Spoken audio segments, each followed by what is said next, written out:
Where's Trump? He's in China. I can't do it. I just can't do it. I need to be able to do it, but I can't do it. You guys, can you do it with the hands? China? No? No. China. Huge. It's huge over here. Yeah, okay, that's better. Huge though. It's a Y. Huge. Huge. No. Huge. Huge. You're fired. Okay, then the dance. No. The jerky dance. No, you don't want that. It's a good dance. I think so. All right, that was a good. All of my decisions for this company at this point. Oh no! Oh no! Yeah, I should have been out a long time ago. God bless. All right, he needs to, and he is. Okay, here we go. We got. And he will. Yes, exactly. Every day. Thank you. That's there. We pulled back on that. All right. My guests here today are Daniel Hopwood, ex-institutional wealth manager from that GS place. We got Josh, bottom left, a.k.a. the bankster, and we've got Royce Wells, bottom right, making things happen, changing the world. And we got, and I'm me. I'm the ape. You are definitely not you. I'm me. I'm the ape. I throw things at people. If they don't say what I like, I won't say what. All right. That will be remembered. It's on tape now. We've got it. Josh had so much potential. He had so much. Yeah. We could have worked as a team. All right, here we go. Let me give the disclosure first, though. We're not financial advisors, and this is not financial advice. This information provided is surely for educational and entertainment purposes only. Please always consult an investment professional before making any financial decisions. I keep trying to beat my time on that. So let's go to let's go to the general markets. Oh, by the way, it's Wednesday. Let you know it's not Thursday, it's Wednesday. And we will be off next week from this, but then we'll jump back then. We'll have clips and quips between now and then to kind of spread them out. We've got let's just talk about the market. We do know that China is happening, and that's why we said in the first place is we have I think 17 now leaders, business leaders in China with Trump. It was going to be 16, but then all of a sudden Jensen decided that he's going to go, or he was asked to go. Either way, then you ask that question, why weren't you asked to go at first to China? So a lot of things going on there. We don't really talk about that, but the last time they did go, I think I put that down here somewhere. Okay, there it is. The first time, it was 10 years ago that that president visited China, and it was him because Biden did not go. And the difference is this time it's only 17 corporate leaders. Last time it was 29 that went. So corporate Congress. Yeah, I was going to say it. I mean, that's why I even asked Daniel's like, did we do one on corporate Congress? Because I agree with you. Yes, absolutely, 100%. So talk about the markets. You said, well, go ahead and tell me what you're introducing here, Daniel, about the markets. And you woke up. No, you know what? Hang on, I got to do this real quick. I'll run down quick as possible. Dow Jones minus 0.1%, 49,709. S&P 500 plus 0.7% at 74.53. NASDAQ plus 1.33% at 26,435. Both records for the S&P 500 and NASDAQ. That's closing records. The dollar's at 98.40 and rising. We've got crude WTI at 101.22 and rising from last week. That's what we're going on. Brent is 105.81 and rising. Gold 46.98, which is kind of even with where it was when we met last. These two things are going up at the same time, and I have an interesting put these together. Silver is up 88.26. Copper is up to 6.62. Can you say data centers? We've got 10-year is up to 4.46, and the 30-year is up 5.04, and that's a bigger one. The thing is, if you look at the charts of those last four, silver, copper, 10-year, and 30-year, they almost look the same. That's it. Just look at it. It's weird. And it just probably is coincidence, but it's something I noticed. It's like every single one had the same coincidence? graph. I think. Yeah, I know. But you like patterns and can appreciate that. So that's why I put patterns, that in. But I'm not an ape. We just don't know what to do with it. We don't know where to put the crayons on the charts. All right. So At that age, if you still don't know what to do with it, never mind. And we're cut. There we go. Now there's the Very lead in. You can add on crypto You to like it. that? That was a nice volley, right? Daniel. I'm trying to talk over it so we don't get banned. All right, Daniel, go. Yeah, so I mean, Darin hates when I say it, and I said it probably 2 weeks ago that we were so back. And yesterday we kind of had really our first, potential down day that was all bought up by the end of the day, and now we're back to all-time highs again. And in my Substack this week, we talked about how this market rally was almost entirely led by tech, and specifically the semiconductors. So it's really been, we went from what would have been like 3 months ago having the rotation trade out of tech to tech being the only relevant thing in the market to move the S&P right now. So it's kept saying that feels quite unbalanced, if you will, and the breadth underneath is getting worse. So that's typically short term, not a good thing. Which if you look at you can just look at it on a chart. It looks quite extended, even just for the general market, especially if you look at the underlying.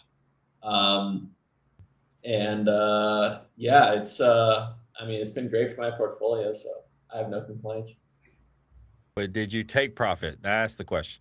The red crosses everywhere on our indicators. I mean, it looks crazy. If you pull up every chip, I sent that earlier in our internal.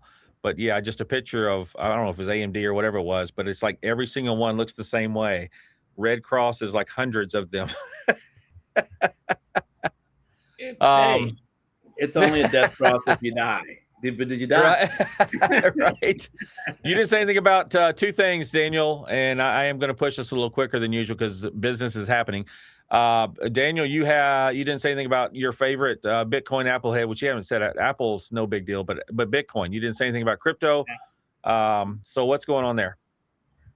It was. It's been trading around the 80,000 range for a bit now. Trying to hold. It is down a little bit today, but if you look at Ethereum and Ripple, they look like they're forming a nice base right now. So we'll see if this is a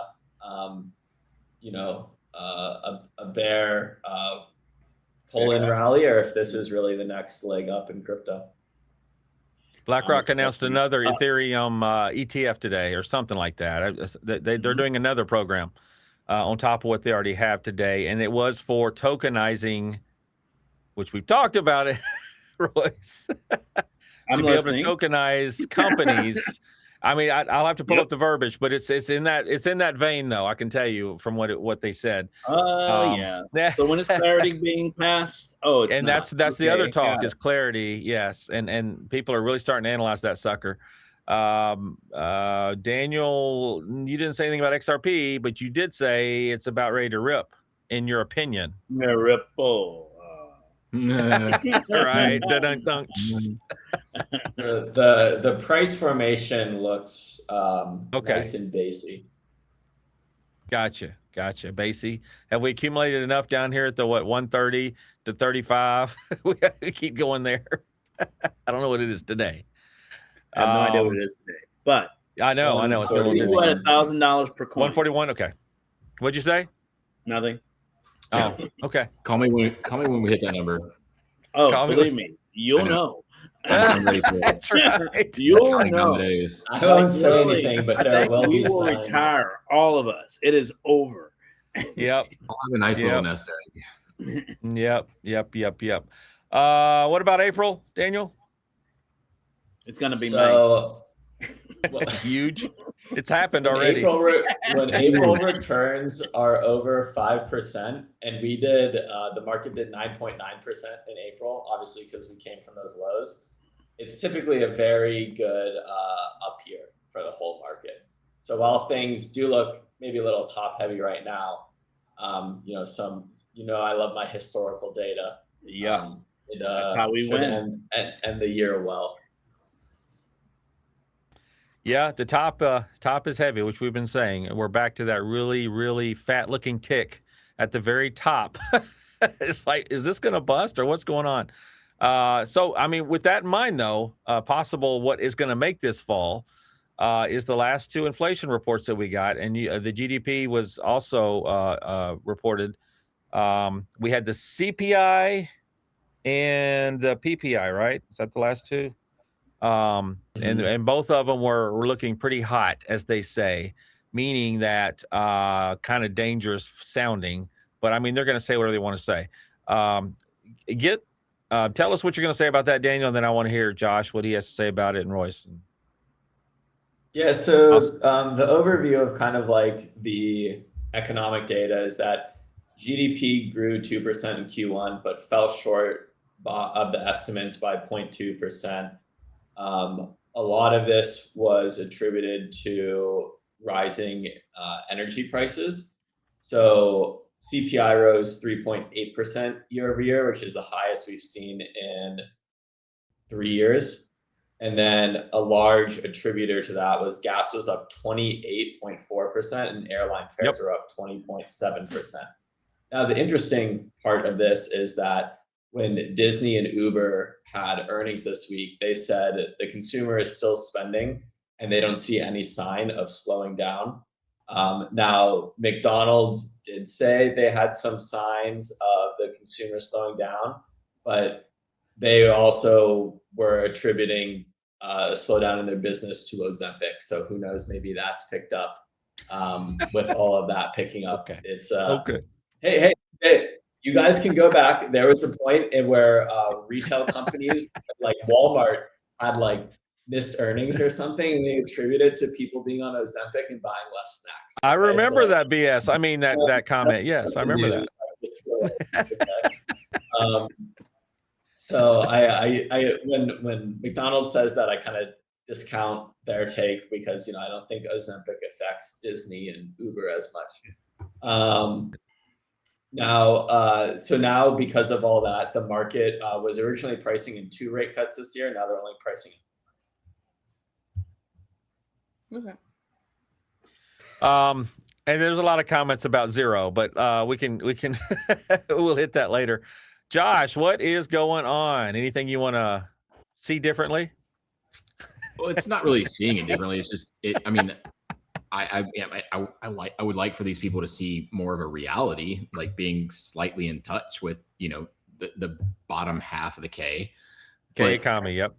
Yeah. What are you talking about? They're completely in touch with reality. Oh yeah. Yeah, because all these people have been to grocery stores recently and have filled up their own cars and driven themselves wherever and done anything that as any modicum of an attachment to the people that are not the elitists in the upper 10%. And I mean, Disney hater. And I mean, hater.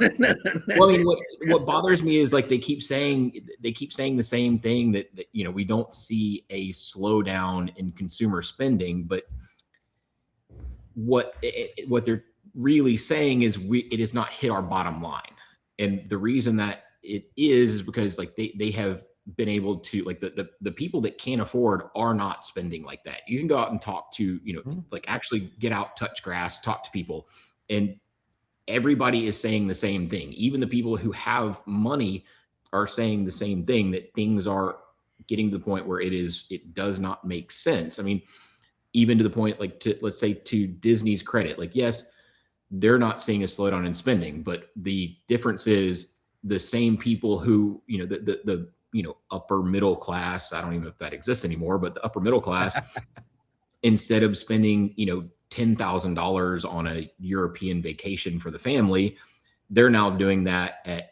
they're like, well, I can't, flight prices, whatever, flight prices, fuel prices, food prices, all this. Like, we'll just take that 10 grand and we'll go spend it at Disney. So yes, Disney is not there. It's not hurting their bottom line. But if you look at like park attendance and things like that, the numbers have come down. So yes, there are people, and it's the same thing you hear from all the talking heads on TV, that the top 20% are propping up the economy and are continuing the consumer spending.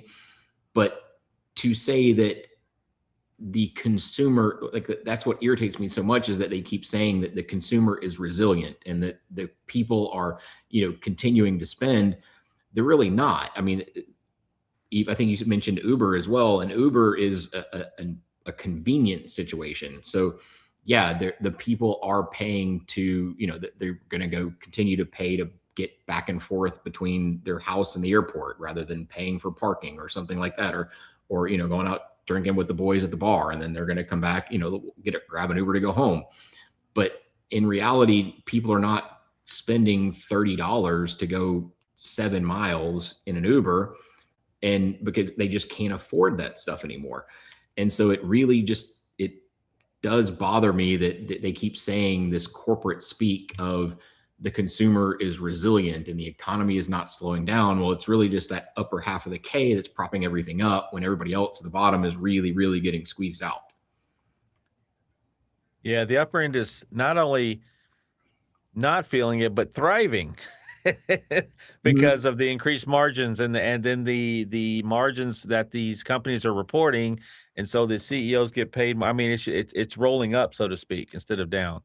Well, I mean, to the original point with the whole inflation, like it's going to get so much worse. And everybody keeps talking about how everything is good. The economy is resilient. The consumer is still spending. Everything is hunky dory, sunshine, rainbows, and roses. But it keeps getting worse. And at some point, the squeeze is going to keep happening and something's going to pop. Yep. And we're starting to see it. I think it's the inflation number. I put in here on the notes. Headline PPI did jump 6% in the report today, which tags along with the CPI yesterday. I have a quote here from Clark Bellin, who's president and CEO or CIO at Bellwether Wealth. And he said the Federal Reserve has an inflation problem on its hands at a time when the labor market is slowed down, and that makes its job much more difficult, especially as the central bank is set to welcome a new chair in the very near term. And that's this Friday, I think, that happens. I may, if I remember correctly, that's Warsh. I think the contract's over Friday for our favorite guy, Jerome. And then Warsh, did he finally get approved? He got confirmed. Okay. Yeah, he got confirmed. And it's a crypto-friendly Fed chair right that's coming in. Right. So all the plans that have been made, because we knew that he was going out, Jerome was going out, then it'll start being enacted, if you will, in my opinion, which could be all the things that we've talked about, being crypto-friendly, etc., which may be why XRP is looking so cool right now as far as the charts go. Right. Everything just happening. Yeah, and BlackRock doing the Ethereum today, another ETF, and there's so many things that are starting to happen. Probably, it'll be fun to see. But yeah, Josh, I think we are. What do you think? This K-shape, Royce? I mean, you can't. The stock market is not the economy. They keep telling you that the economy is not the stock market, so it's detached. Yeah, that's true. So, any other comment on that? Yeah, Royce? Absolutely. So let's Daniel, our young hop, would like to say. So Royce, the viewers can't see our names. Yeah, I was going to say nobody can see that. So they're not going to. Well, with YUNG. Likes to say that basically history doesn't repeat itself, but it often rhymes, right? So I tell you, or I implore you guys to basically go see what happens when they change from the gold standard to where basically the dollar was not being backed by anything. Those months surrounding that announcement. So if we're actually doing any type of monetary system switch or change or anything, what was inflation doing? Was it high? Was it low? What was the interest rates like? Were they high? Were they low? Yep. I do remember seeing, even on my grandmother's mortgage, at one point it was like 29 point blah blah blah interest rate on a house. I'm going like, what in the? But that was what was in the 70s, right? And so where we are now, we're sitting at a 5-6%. It went over 6 again. Yeah, if we're going anywhere near, like I said, good versus bad versus ugly, we're not in ugly territory just yet. At 6% interest rate, they can definitely raise until basically they squeeze out wherever we're going or whatever we're switching over to, if there is a switch.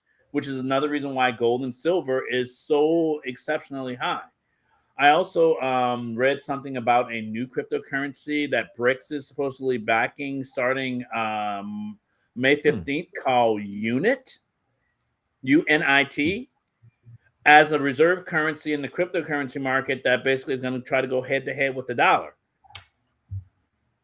and settle on the XRP Ripple rails. So it's anybody's bet if that will actually come true or will happen. But there's a lot of different people having different speculative ideas about what's going to happen. Like right now, we're not at a fever pitch. We're not at a point where we have to switch, where we have to abandon the dollar, where we have to say, hey, the middle class is gone, the upper class is winning, the lower class is gone, are suffering. It's while we think it's bad, this isn't bad. 6% is not bad as far as inflation. Yep, that's true. I mean, it's like like they said, these young whippersnappers don't know what went through in the early 70s and stuff. Yeah, and basically high make interest sure rates. you go read your history. Yeah. Basically, that's how you what prepare years? For the future. For people honestly, who are around watching. 70, 71. 70, 71, Right. what's going on in the economy across the globe in 70 and 71 when they switched from the gold standard to basically money being backed by nothing. And then President Carter came in and fixed everything. I mean, the thing that scares me is like the fallout after the dropping the gold standard. If that same kind of fallout happens now with reset, the current economic situation that we have, like it really might be a global reset. Yep. Yeah, that's where you have your soft landing that they were talking about. Yeah, no, this is not going to be a soft landing. No, then they said no landing. Remember, no landing. It's going to be a WWE style pile driver straight. Man, I would love to see that. Face. Yeah. So you guys want me to read you some historical facts about that time? Oh, please. Okay, so this is according to Claude, right? So if I say something, of course, we didn't even need to ask Daniel. Don't yell at me. By the way, Claude coming to Memphis. You'll yell at me regardless, Darin. All right, so inflation was running around 4 to 5% in 1971, and in 1973, 1973 to 1974, it jumped to 11%. Oddly familiar situation. There was an oil embargo with OPEC then, right? Oh, crazy what? Coincidence. What? And then inflation went Carter? up to 13.5% by 1980. Okay. Yep. Mm-hmm. Interest rates on the 10-year were 6% in 1971, and by 1981 they peaked at 15%. Yeah. And they went as high as 19% a little bit later. For the stock market, going back that far, you have to look at the Dow. The Dow was around 890 in 71. It peaked at 1,050 in 73, and then collapsed almost 45% by 1974, and didn't break again and hold 1,000 until 1982. So there's an 11-year stretch where it was flat with almost a 50% drawdown. And even an even crazier parallel is like what I think it was 70 or 71 when Nixon also interjected himself into the independence of the Fed. Well, so right now it says here are the parallels that I can kind of pick out of here. It says there was fiscal pressure from Vietnam and the Great Society, an accommodative Fed, and an oil shock that hit all systems with no anchor. And the 1970s inflation took a decade and brutal recession to break. Yep. 6%. Oddly familiar history, huh? Dream about 6%. You'll never see it again.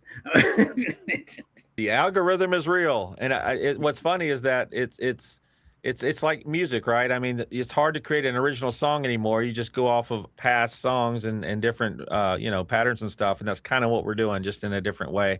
But it's almost one for one.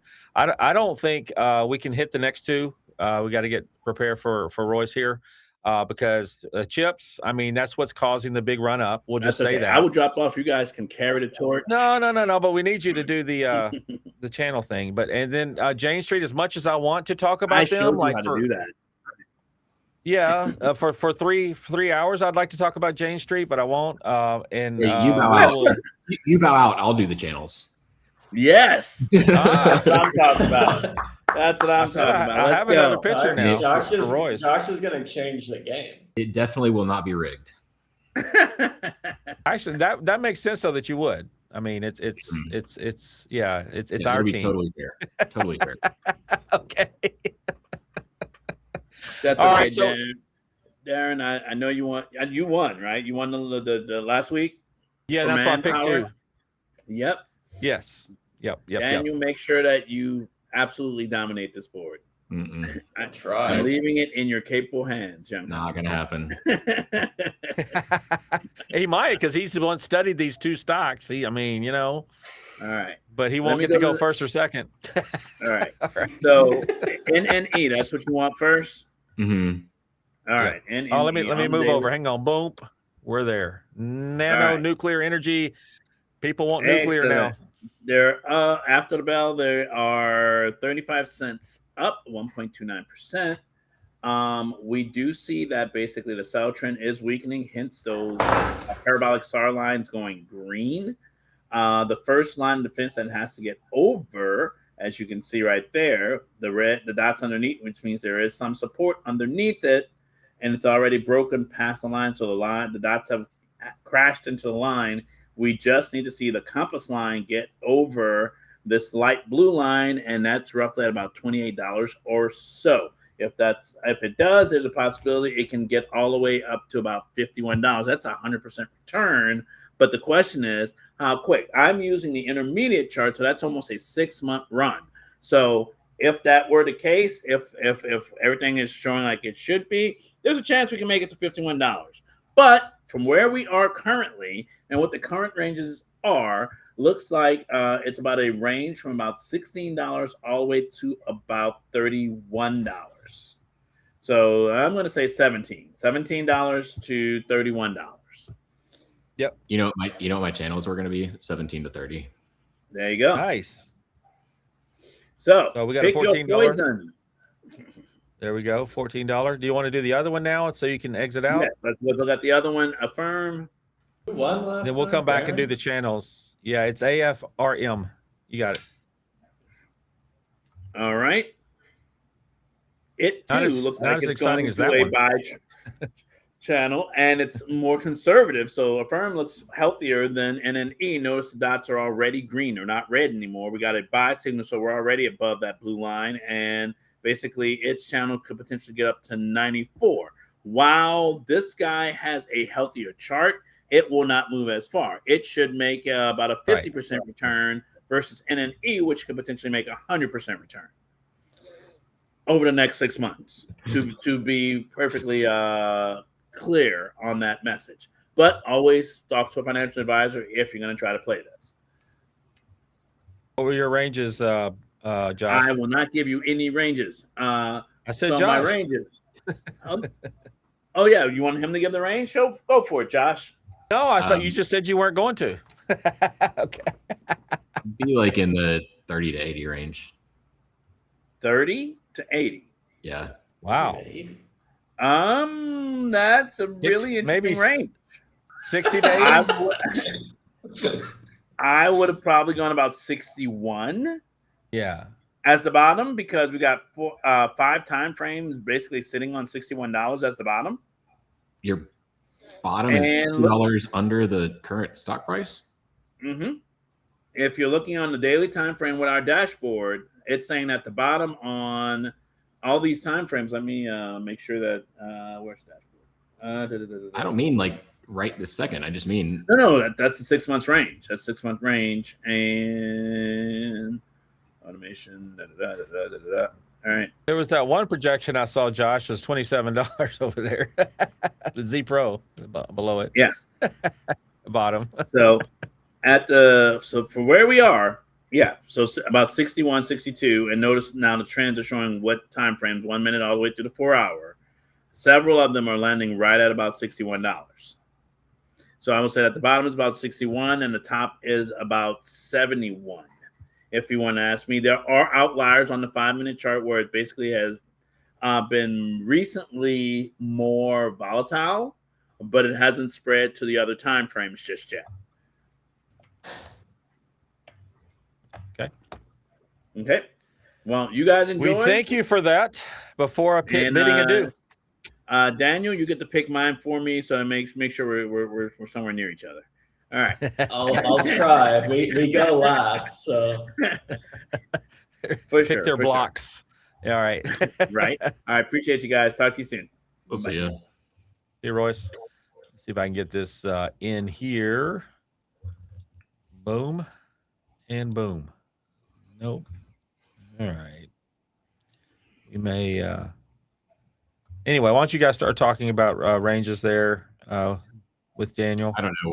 I have no idea what he's basing that 61 bottom off of, but I'm not going to question the guru. But I mean, the way I'm looking at it, 6 months, you could see a bottom all the way down to like 17 is like the last. Not going 6. Yeah. I think it's gonna trash too. But what there's gonna be a big blow up in all that security that's being filtered through this and we've already had problems with delinquencies and credit cards and all that stuff's gonna be.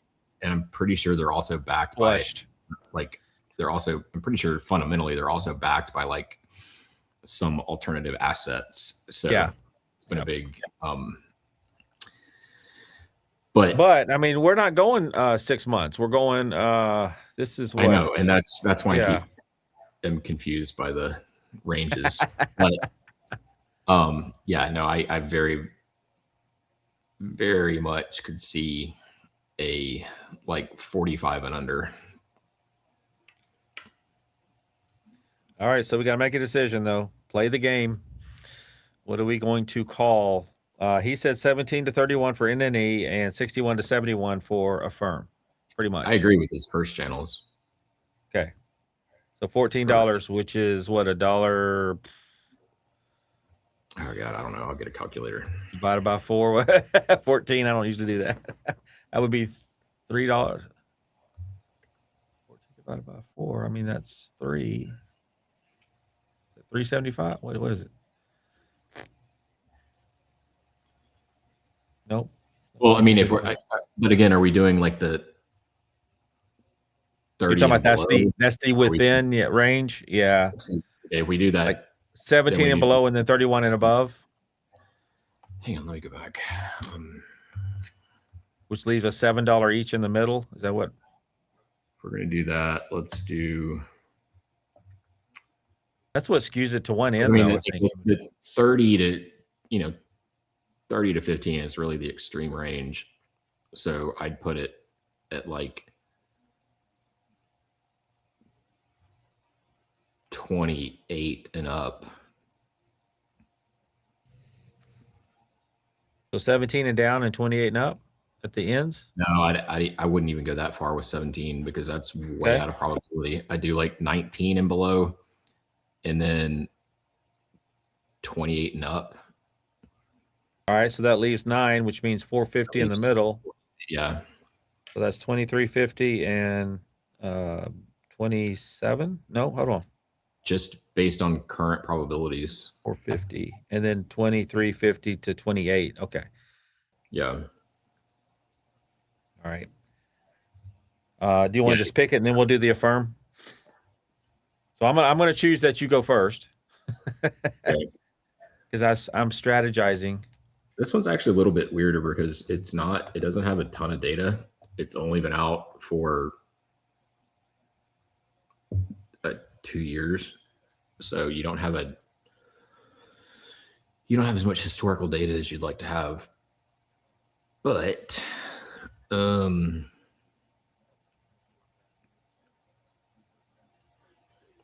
I'm gonna throw you a curveball and I'm gonna pick one of the middle channels. Okay. I want the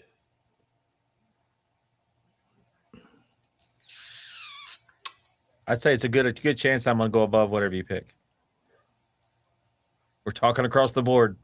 I'm going to do the 28 to, what was it, like 20? 28 plus? No, 28. Oh, you're going down. You're going down the other way. I got you. So you're 2350 to 28, and I'm going to be 28 plus then. Well, I mean, that's what I'm going to be. I'm going to be plus. I told you I'm going to be above whatever you pick. So, okay. Which, remember, this is a long thing, and we've got data centers going up. Everybody wants nuclear. So I even if it is legit or if it's just pump the stock, I think it might happen. But I guess Daniel has to pick for both of them, or just pick one, and then the other's the obviously. So you guys have the top two ranges? Yeah, That was done. Yeah, that was no. We have the top two. Yeah, you got the option for the bottom two. Yeah, I guess I'll do the one below Josh, and Royce can have the one below me. Royce is 19 and below then. Boom, boom, boom. All right, let's go to affirm now then. Wait, that's what we just did? No, we're doing it in nanonuclear. Yeah. Huh? That was nanonuclear. Nanonuclear. That was an NNE. Okay. Right. Now we do affirm, which is 61 to 71. It was what was proposed. Okay.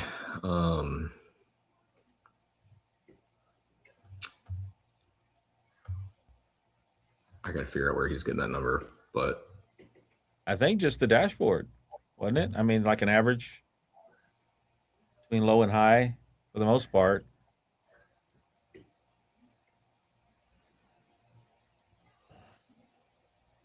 With as much volatility as it's had, I know you said it's pretty stable, but it's been swinging pretty wildly.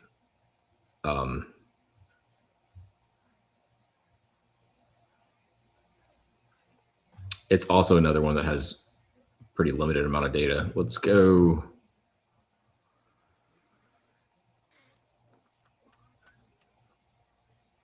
And let's go like 70 and above. Okay.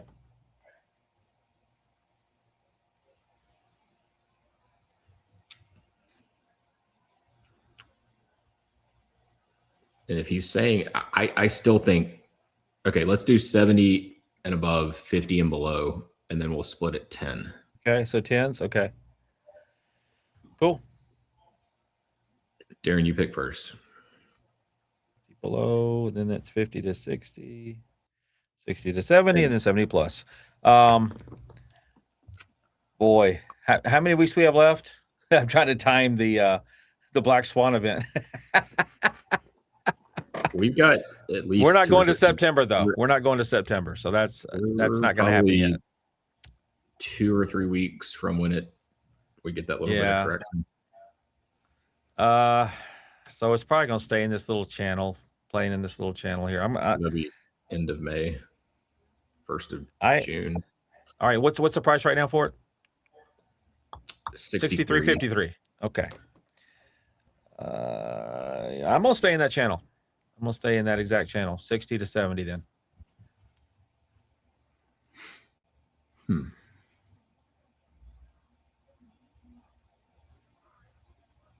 I actually don't like anything about this, but I'm going to go up. Okay, 70 plus. I have very little confidence in that one, but yeah. I can tell. Why would you pick it then? Right. He doesn't like any of them though. He's that's the best. I really of don't the like worst. it. This one's been kind of all over the place. It's been like wild. It's been extremely volatile in short bursts. So it's really throwing off like what you can predict, because it keeps jumping. Like, I mean, you look over the course of like from November to January, it jumped up from 50 to 74 and then back down to 50. And it just keeps repeating that cycle. So it's not really like it's not a overly predictable one, but all right, Daniel, where are you two going to be? I think Daniel should be proud. I went up and to the right. right? Well, I am proud that I want that spot, right? So now I just have to actually buy the stock to make money off of it. I mean, it just has the most beautiful wick play candle to go the other way starting tomorrow. What time frame? What time frame? What time frame is that candle? Daily? Okay. All you need is the daily chart, Darin. You don't need any more than that. You don't need this. I do when I'm doing the chart, weeklies. Right? But I'm doing the weeklies though, and that's not going to work when I'm doing the pick of the days. They have to be broken down further. You see that? I see that it hit a wall or hit a resistance area. Yeah. I do think there is potential for that. We don't have the chart available right now on the screen, so I mean, yeah, sorry. It's a boring thing right now for people to us deciding. Yeah, all right. I'll go. If we had the screen, if we had the chart, yes. Again. They get to see us contemplating. Royce at the bottom, then. Yeah. Okay, and then Daniel next. All right, guys. May or may not cut that all out. No, I'm just kidding.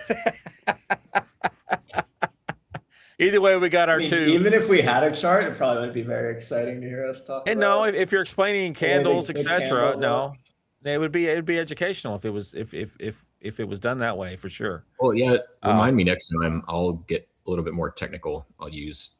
Yeah. I think people would like to see that. Words that people. But yeah. All right. So let's do a pause here, and then we're going to do a goodbye, and so I can possibly cut out some stuff. All right.